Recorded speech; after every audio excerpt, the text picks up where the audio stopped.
Bhutto that he is fully appreciative of Pakistan's role, cooperation, and commitment to the United Nations. The Secretary General arrived late last night on what we call a solidarity visit. But as you would have heard this morning, the Secretary General was saying it's not merely about solidarity, it's about justice. About solidarity, it's about justice. And I think the Secretary General's presence, his voice, are already raising the global spotlight on the situation that has arisen as a result of the mega climate calamity. We are pleased to have him with us. I would request the Foreign Minister to make his initial remarks. That would be followed by remarks by the Secretary General, and then we would have a very short time for a few focused questions. Bismillah ar-Rahman ar-Rahim. Assalamu alaikum. It is an honor and a privilege to welcome the Secretary General of the United Nations at Pakistan's Foreign Office. Mr. Secretary General, as you stand here today, a third of my country's landmass is underwater. 1 in 7 people, 33 to 35 million people have been devastated by what you've called a monsoon on steroids. Our people, their lives, have lost their lives, their livelihoods, are facing the very real threat of hunger, disease, and further devastation. As you have mentioned, this is not simply about solidarity, it is a question of justice. The Pakistani citizen of Larkana, of Nasirabad, of DG Khan, of Gilgit-Baltistan, of Nowshera, who've had all of their possessions taken away from them, did not contribute to the catastrophe that they are facing today. This climate catastrophe, as Julian said earlier this week, is a fancy way of saying it is the price tag we pay for the industrialization of richer countries. Your Excellency, as the Foreign Minister and the government of Pakistan, I am conveying to you and to the world that at this point in time, I am unable to get the resources required to these people who are in desperate situations. My party's slogan is food, clothing, and shelter. I cannot shelter 33 million families. I cannot provide the food and clothing for 35 million families. We don't have the infrastructure in place. And this is just the rescue and relief phase. 1,300 people have died so far, a third of which are children. And they are staring death in the face because disease, waterborne diseases, an army of mosquitoes, of other bacteria and viruses threaten them. As our community workers, our lady healthcare workers, our medical professionals are working around the clock, they cannot cover 35 million people. And going forward, as the waters drain, we will rebuild.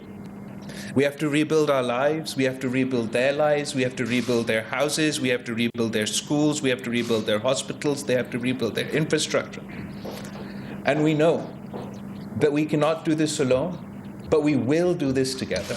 And I cannot tell you how heartened we are by the support we have received by yourself and from the United Nations.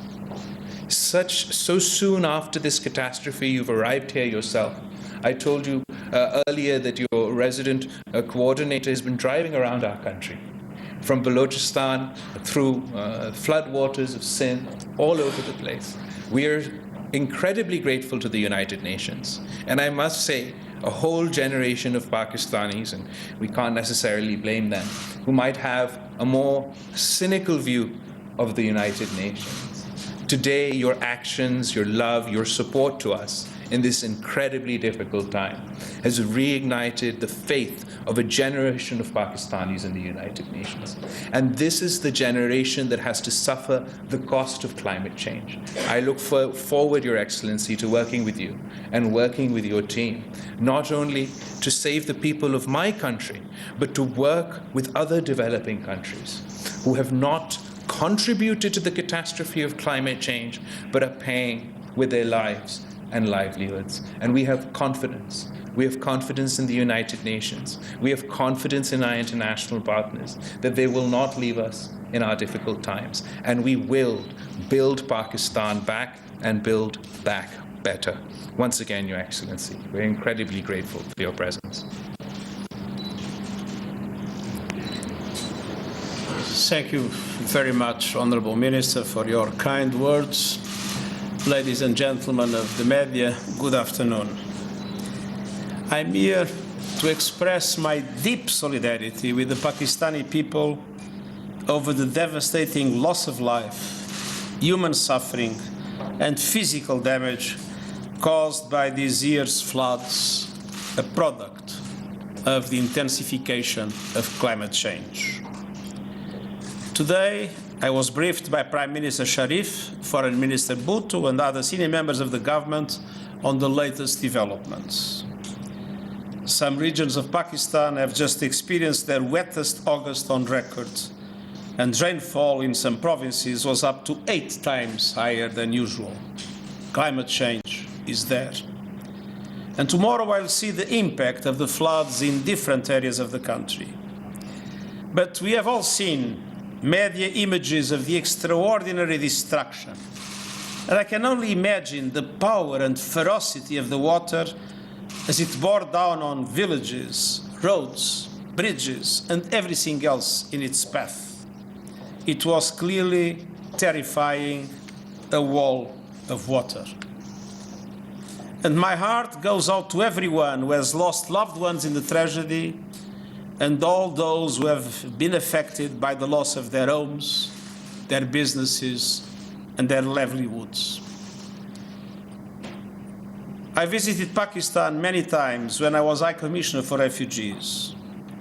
And Pakistan hosts one of the most effective and generous refugee operations of the world in support to millions of Afghans.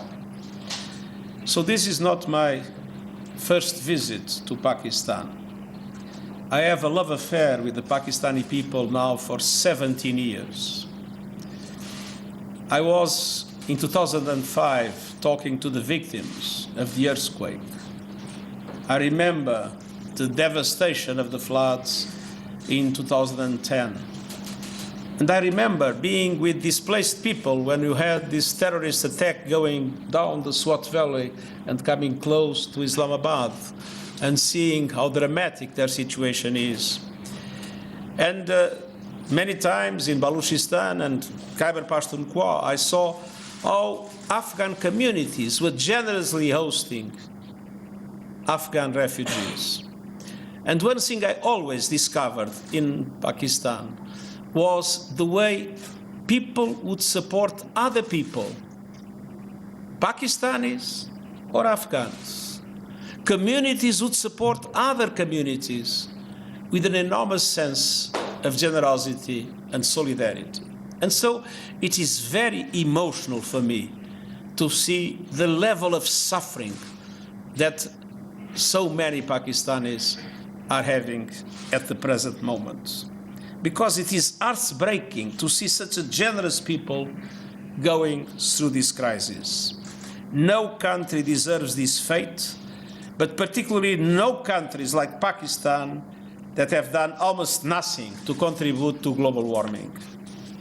Pakistan and other developing countries, from the Horn of Africa to the Sahel, are paying a horrific price for the intransigence of big emitters that continue to bet on fossil fuels in the face of science, common sense, and basic human decency. Even today, emissions are rising as people die in floods and famines. And this is insanity. This is collective suicide. From Pakistan, I'm issuing a global appeal. Stop the madness, end the war with nature, invest in renewable energy now. And as the crisis gathers pace, it is clear that most countries are nowhere near prepared. Developed countries must step up and provide Pakistan and other countries on the front lines with the financial and technical resources they need to survive extreme weather events like these deadly floods. Half of all climate finance must go to adaptation and resilience in the developing world. And developed countries must produce a credible roadmap to back their commitment to double their financial support. Loss and damage from the climate crisis is not a future event. It is happening now, all around us. And I urge governments to address this issue at COP27 with the seriousness it deserves. Ladies and gentlemen of the media, the United Nations is on the ground to support the Pakistani government's relief efforts.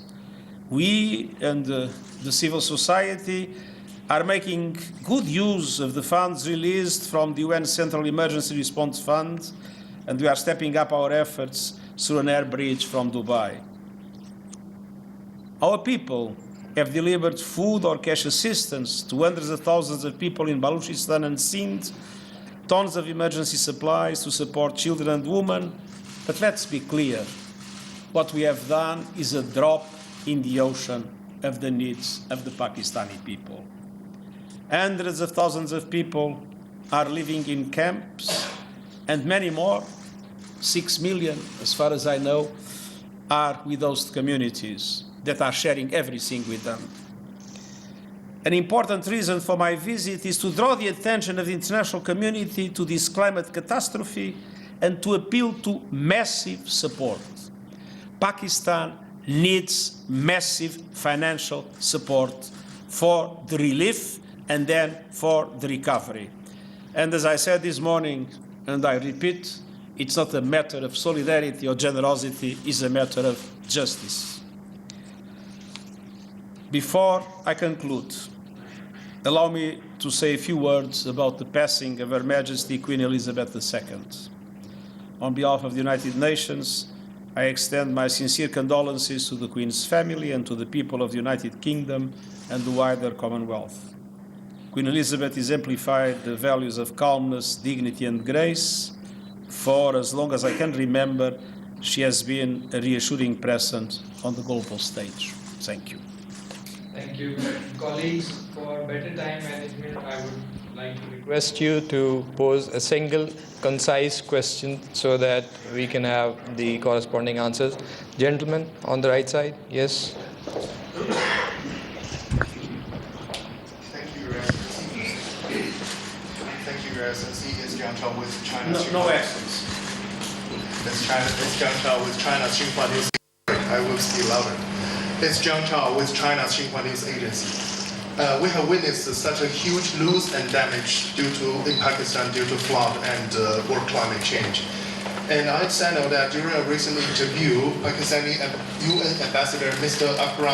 Munir Akram said that Pakistan is one of the smallest emitters of carbon, while one of the largest victims of climate change. And it is the industrial countries, while have for the last 200 years contributed to global warming, and it is in developing countries, mostly like Pakistan, who are the victims. Therefore, for such damage, there should be some mechanism for loss and damage to compensate for those countries for the impact that they are facing because of the historical policies of industrialized countries that contributed to global warming. So how do you comment on it? Thank you.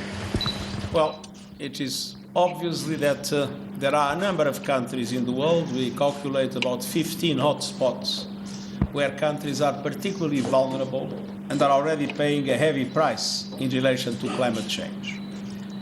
Climate change is not a problem of the future. Climate change is a problem of today. It is happening. People are suffering. And that is why I said in my intervention, and I repeat now, the questions of loss and damage need to be seriously discussed. And that discussion that I hope will take place in the COP in Cairo hopefully will be translated by an effective support from the developed world to the most impacted developing countries to build resilience and to adapt to the circumstances that were created by others. And that is why this is not a matter of generosity, it's a matter of justice. Gentleman in the third row, Hannes. Thank you, Mr. President. My question is to the visiting dignitary.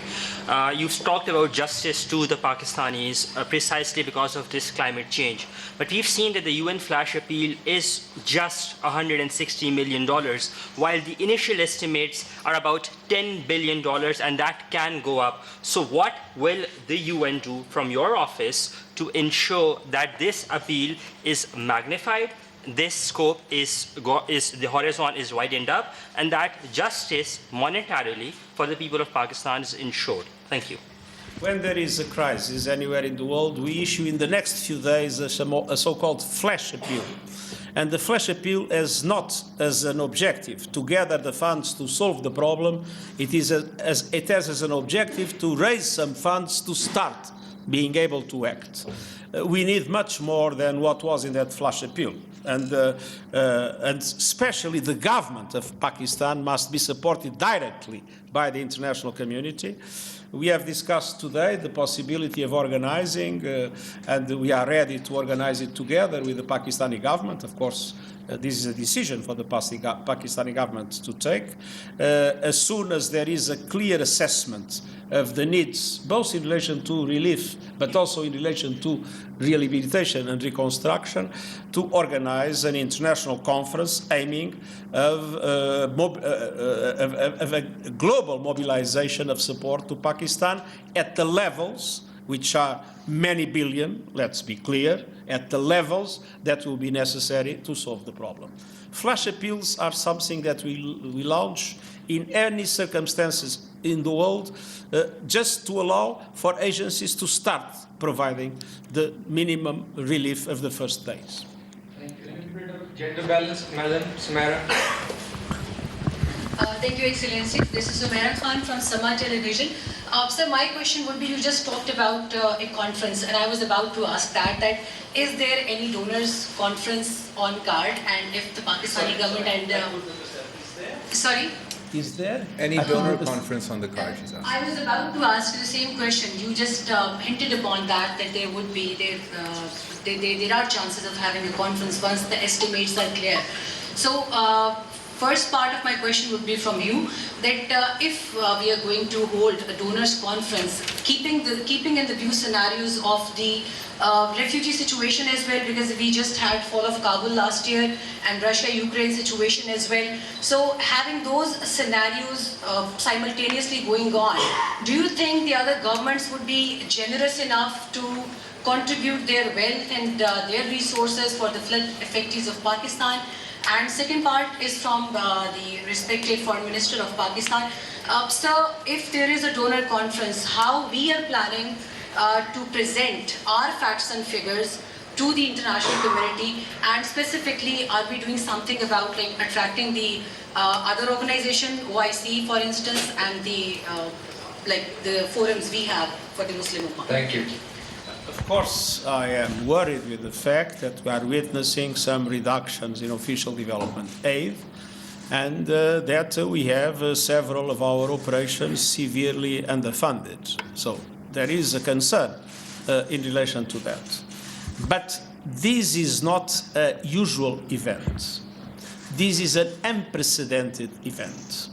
And so I think this will, first of all, help us put again climate change in the front line of the international agenda.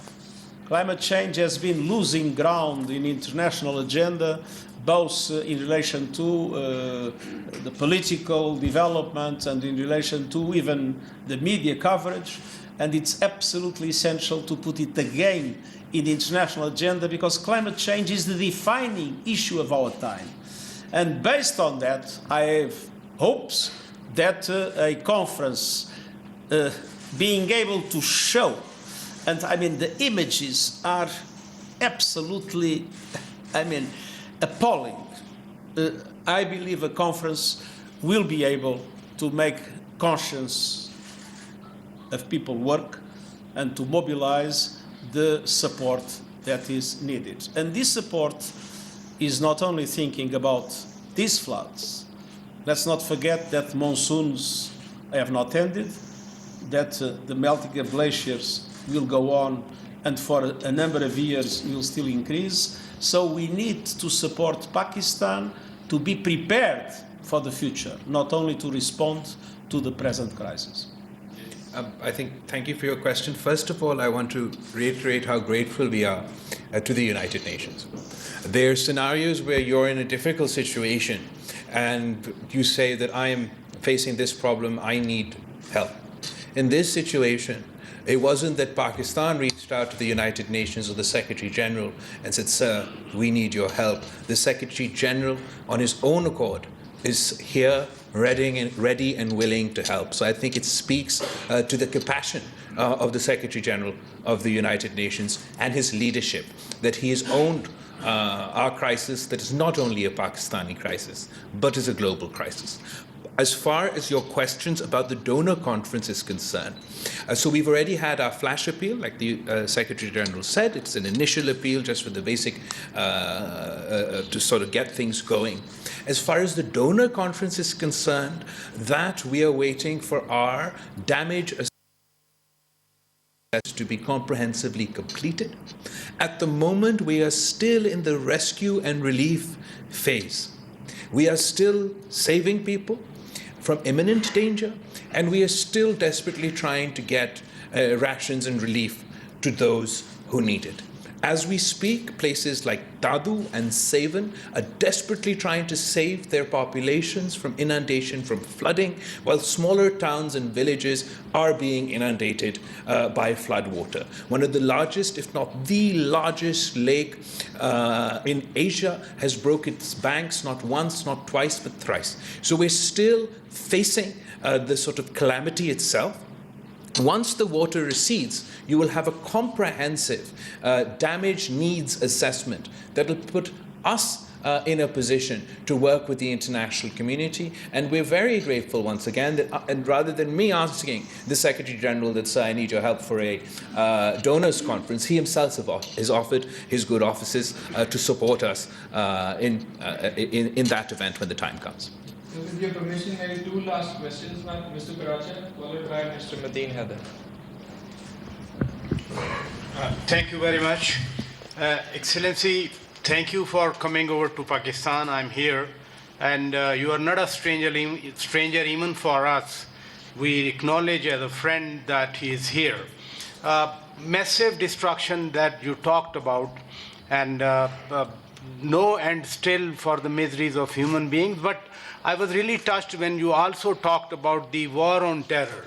And the biggest victim of the war on terror is rightly standing beside you, our young foreign minister who lost his leader, his mother, his mentor. Pakistanis suffered 80,000 people died and over $100 billion losses. And now the second, tragedy is in form of climate change. And again, Pakistanis are dying. Why Pakistan has to pay the prices every time whenever there is a crisis in the world? Would you advocate or would you consider talking to the world instead of a debt rescheduling? They should go for a debt write-off against Pakistan. और honourable foreign minister, मेरा आपसे सवाल ये है, सुबह जब ये सारे उठे होंगे तो इन्होंने इंग्लिश न्यूज़पेपर पढ़े होंगे और हर न्यूज़पेपर की हेडलाइन वो फ्लड विक्टिम्स के हवाले से नहीं है, वो इस तबाही और बर्बादी के बारे में नहीं है जो आपने देखी है, मैंने देखी है. वो हमारा पॉलिटिकल लड़ाई है जो हेडलाइंस में नज़र आ रही है. हम अगर खुद फोकस नहीं कर पा रहे, I am not blaming any party, हम खुद फोकस नहीं कर पा रहे तो हम दुनिया की तरफ क्यों देखते हैं कि वो हमारी मदद करे. And I really appreciate mister Julian when he last time talked the same thing and even asked us as a media to show the story of the world. Thank you. If there is anything I've been talking all the time especially since the beginning of the COVID, is the absolute need to have effective mechanisms of debt relief in the world for developing countries that are on the verge of financial collapse. We had just one initiative, as you remember, a suspension of the payment of debt now for 2 years for least developed countries. But there are no mechanisms of debt relief. There is a framework that has been very slow, and only 3 countries applied because it's not effective at all. And there are no mechanisms of debt relief in place, especially for middle-income countries. And this is something I've been putting as much as I can in the agenda of the G7, of the G20, of the meetings of the IMF and World Bank, and I will not stop this campaign because I think it's absolutely essential. The risks for the world of a group of countries having defaults would be extremely, extremely high. We discussed today some creative ideas that we are trying to put on the table in different scenarios, namely in relation to climate change. And one of those ideas that I very much cherish and we are trying to promote as we speak is in relation to debt swaps for investments in adaptation, which means a country, instead of paying its debt, invests that money in transition for a green economy and in building resilience against the impacts of climate change. This idea was born in our discussions with small island developing states that are, as you know, some of the most impacted countries in the world, and some of them risk to disappear. And we are making a strong campaign with those that have power in the international financial institutions to adopt as a practical instrument of debt relief and of improvement of our climate action, the possibility of these swaps. Instead of paying a debt, you invest in adaptation and in the transition to a green economy. और आपका जो दूसरा सवाल था Paracha साहब, I completely and utterly agree with you. हम तो for quite some time now we have been trying to advocate that our national attention and therefore then following which we'll see international attention should be on flood relief, the flood victims, on our fellow citizens that are facing a scale of a catastrophe that we have never seen in the existence of our country. And you're very right. Unfortunately, we get distracted by political events. And we're very grateful to those who've consistently engaged, particularly amongst the media community, because we know that there's a race for ratings. And unfortunately, उस race for ratings में कभी कभार जो अहम issue होता है, जो pressing issue होता है, वो मिस हो जाता है, और जो सबसे ज़्यादा तमाशा करता है उनको स्पॉटलाइट दिया जाता है. We can't afford that right now. So our efforts and our focus from the very start have been on the flood victims, and our appeal to fellow political parties, particularly from the opposition, that there will be a time for politics. There will be a time for us to hold large rallies and jalsas and abuse each other in public. But this is not the time. This is the time to unite as a nation and to help desperately, desperately in need Pakistanis who are suffering in all 4 provinces of Pakistan. Mr. Foreign Minister, with due respect, I would just like to say, I've noticed that whenever I come to this place, there are only selected a few journalists. They are always asked, they are always allowed to ask questions. We are from foreign media, and I've been raising my hand. I have just 2 quick questions. One question is, according to a 2019 report of Water Ministry, in the past there used to be natural waterways that could carry more than 1 million cubic water. And because of encroachment, that has shrunk to 100,000. Most of those who encroached upon, they are from the elite and super rich classes of Pakistan. What will government do to clear? Because many people believe, many experts believe that had they been cleared, this would not have brought big disaster. My second question is directed to the respected Secretary General. There are critics who believe that the United Nations failed in helping African countries get reparations for slavery. There were colonial power like the United Kingdom, according to Columbia University, looted $45 trillion from this region where you are standing, and they were not given any reparation. The United Nations failed in preventing France from carrying out nuclear detonation in South Pacific Ocean that has jeopardized the very existence of some countries. It failed in preventing United States, which is one of the biggest polluter in China, from spending on fossil fuel. So how can the people of Pakistan pin hopes on the United Nations that we are suffering from because of the misdeeds, because of the recklessness of the global north that has been spending on fossil fuels? The largest companies belong to global north. How can people of Pakistan pin hopes on the United Nations that it will help in this hours of difficulties? So thank you. Ek to I disagree that specific journalists are asked question every time. For example, today my friend from the Chinese media and from Sama TV have asked me a question for the first time. Second of all, as far as encroachments are concerned, absolutely. Okay, monsoons mein, barishon mein, normal rain and weather events, they are encroachments on drains and on sewerage edges, natural waterways that could help the water exit faster. In this case, where we have a 100-kilometer lake that is developed in the middle of Pakistan, where from the mountains of Balochistan water is pouring in. From the skies above, we had 2 months of just flood from the skies. And when the Indus the floods of the Indus are descending down, all collecting in the province of Sindh to form that 100-meter lake that is still descending to our province. आप मुझे बताएं कि मैं कितना बड़ा drain बना दूं?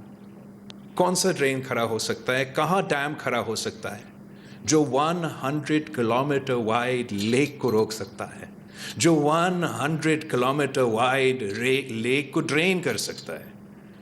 There is no man-made infrastructure that can evacuate this water. We are relying on gravity, and we're below sea level, and we're relying on what drain can compete with the mighty Indus. What drain can compete with such vast bodies of water? So I understand that in a normal sort of circumstance, aam barisho ke liye, you can talk about sort of the construction of elite housing societies and such things on natural. In this case, it is the disaster of such a scale that there is no drain that can address this issue. Well, if there is something the United Nations, and me in particular, have been insisting very strongly in the last few years, is of the absolute need of developed countries to fully fulfill their commitments in the Paris Agreement in relation to support to developing countries. And we were behind the campaign that was made for adaptation to be taken seriously, and that led to the promise. Let's see what happens to the promise of $40 billion per year in support for adaptation in developing countries. And we are in the first line of putting in the agenda of the COP loss and damage. So we are really doing everything we can to push those issues in the agenda and put pressure for them to happen. But it's not the United Nations that decides those things. It's member states themselves, and it's the international financial institutions that manage, to a certain extent, if management is the right word to do, the global financial system. And if there is something that I've been saying loud and clear, is that our global financial system is morally bankrupted. Excellency, it was actually right and it was taken away. Once there is another next point in South Asia, which is issue of Jammu and Kashmir. And whenever you come to this region, Pakistani leadership definitely takes you into confidence over peace and security. So peace and security is directly linked with the unresolved issue of Jammu and Kashmir. And India only listened to United Nations as a mediator. So tell us whether are you ready to mediate to ease relations between India and Pakistan? And connected to this is India is also trying to make entry into United Nations Security Council.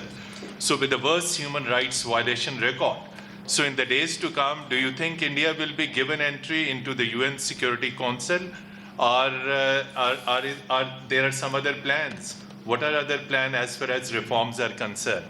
Thank you.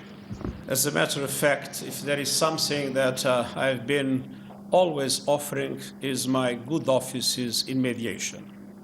But as you know, the Indian side considers that this is a bilateral matter to be solved only by Pakistan and India, and the mediation of the United Nations has not been accepted until now.